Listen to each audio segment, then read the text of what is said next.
जुगो जुग अटल छतर चबर तख्तां दे मालक गुरता गद्दी विराजमान सतगुरु श्री गुरु ग्रंथ साहब महाराज सच्चे पातशाह जी दी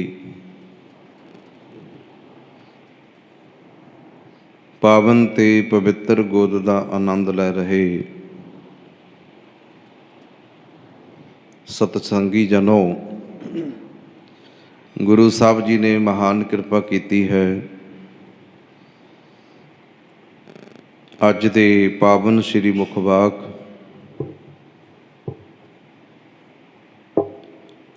सोही राग दी बाणी विचों साडे सारिਆਂ उत्ते कृपा होई है।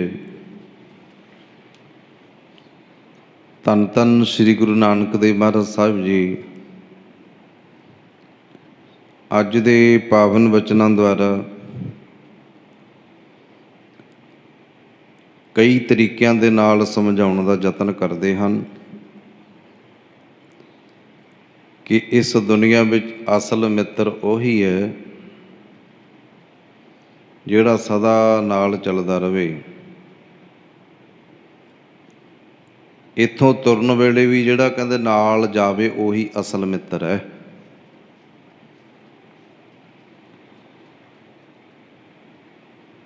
अगे तुरन परलोक की गल करते हैं गुरु साहब भी जदों इत्थे संसार तो लोक तो परलोक वल जाना है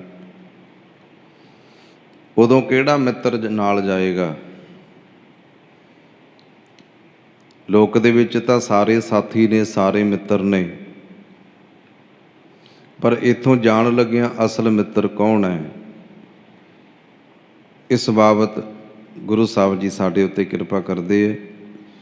रहाऊ वालियां पंक्तियां कि सज्जण से नाल मैं चलदियां नाल चलाना, कहंदे मेरे असल मित्र उही हन जो सदा मेरे नाल रहन ते इत्थों तुरन वेले भी मेरे नाल ही चलन। जिथै लेखा मंगीए तिथै खड़े दिसन। अगां कहंदे जिथे जाना है और उत्थे कीते कर्मां दा हिसाब मंगिया जांदा है, उत्थे भी वो अझक हो के बेझिझक हो के मेरे नाल हिसाब दे सकन। भाव हिसाब देण विच कामयाब हो सकन भी जदों लेखा मंगिया जाना उदों मेरे नाल खड़न। कहंदे उही असल मित्र हन। अगे उदाहरणां दे दे के गुरु साहब समझाउंदे है। उजल कहा चलकणा घोटम कलड़ी मस।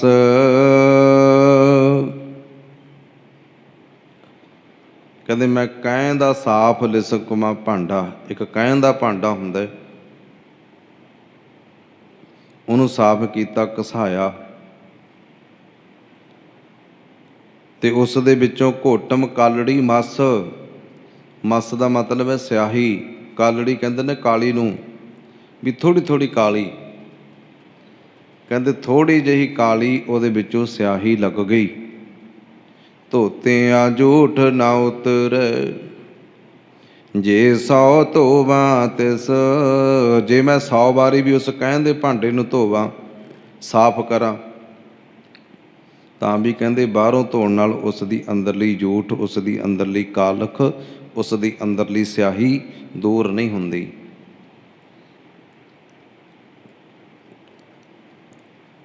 सज्जन से नाल मैं चलदियां नाल चलाना,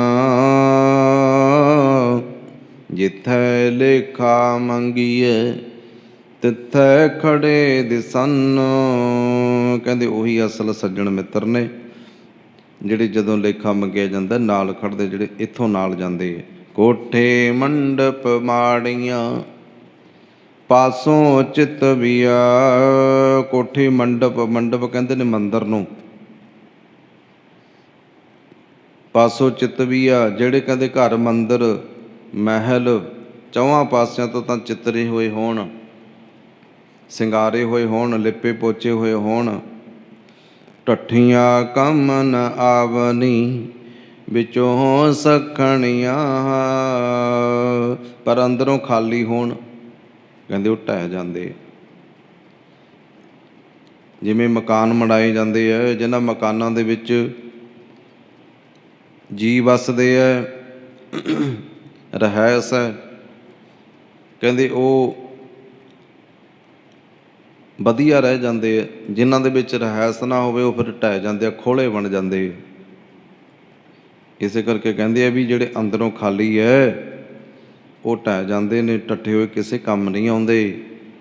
ਢਹਿਆ ਹੋਇਆ ਮਹਿਲ, ਢਹਿਆ ਹੋਇਆ ਮਕਾਨ ਕਿਸੇ ਵੀ ਕੰਮ ਨਹੀਂ ਆਉਂਦਾ। ਬੱਗਾ ਬਗੇ ਕੱਪੜੇ ਤੀਰਥ ਮੰਜ ਵਸਨ, ਬੱਗਾ ਬੱਗੇ ਕੱਪੜੇ, ਬੱਗੇ ਕੱਪੜਿਆਂ ਦਾ ਮਤਲਬ ਹੈ ਬਗਲਿਆਂ ਦੇ ਖੰਭ। ਬੱਗੇ ਕਹਿੰਦੇ ਨੇ ਚਿੱਟਿਆਂ ਨੂੰ, ਕਹਿੰਦੇ ਬਗਲਿਆਂ ਦੇ ਖੰਭ ਚਿੱਟੇ ਹੁੰਦੇ ਆ, ਵੱਸਦੇ ਵੀ ਉਹ ਤੀਰਥਾਂ ਉੱਤੇ ਹੀ ਹੁੰਦੇ ਆ। ਪਰ ਉਹ ਖਾਂਦੇ ਕੀ ਹੈ? ਘੁੱਟ ਘੁੱਟ ਜੀਆਂ ਖਾਵਣੇ ਬੱਗੇ ਨਾ ਕਹੀ ਅੰਨ, ਘੁੱਟ ਘੁੱਟ ਗਲੋਂ ਘੁੱਟ ਕੇ। ਜਿਵੇਂ ਡੱਡ ਨੂੰ ਫੜਦੇ ਆ ਨਾ, ਉਹ ਗਲ ਤੋਂ ਫੜਦੇ ਆ, ਫਿਰ ਘੁੱਟ ਘੁੱਟ ਕੇ ਖਾਂਦੇ ਆ। ਪਰ ਜੀਆਂ ਨੂੰ ਕਹਿੰਦੇ ਗਲੋਂ ਘੁੱਟ ਘੁੱਟ ਕੇ ਖਾ ਜਾਣ ਵਾਲੇ ਅੰਦਰੋਂ ਸਾਫ ਸੁਥਰੇ ਨਹੀਂ ਆਖੇ ਜਾਂਦੇ। ਬਾਹਰੋਂ ਕਹਿੰਦੇ ਬਗਲਾ ਚਿੱਟਾ ਹੈ, ਪਰ ਅੰਦਰ ਉਹਦੇ ਜੋ ਖੋਟ ਚੱਲਦੀ ਹੈ ਉਸ ਬਾਬਤ ਗੁਰੂ ਸਾਹਿਬ ਕਹਿੰਦੇ ਹੈ ਕਿ ਚਿੱਟੇ ਜਿਨ ਕੇ ਕੱਪੜੇ ਮੈਲੇ ਚਿੱਤ ਕਠੋਰ ਜੀਓ।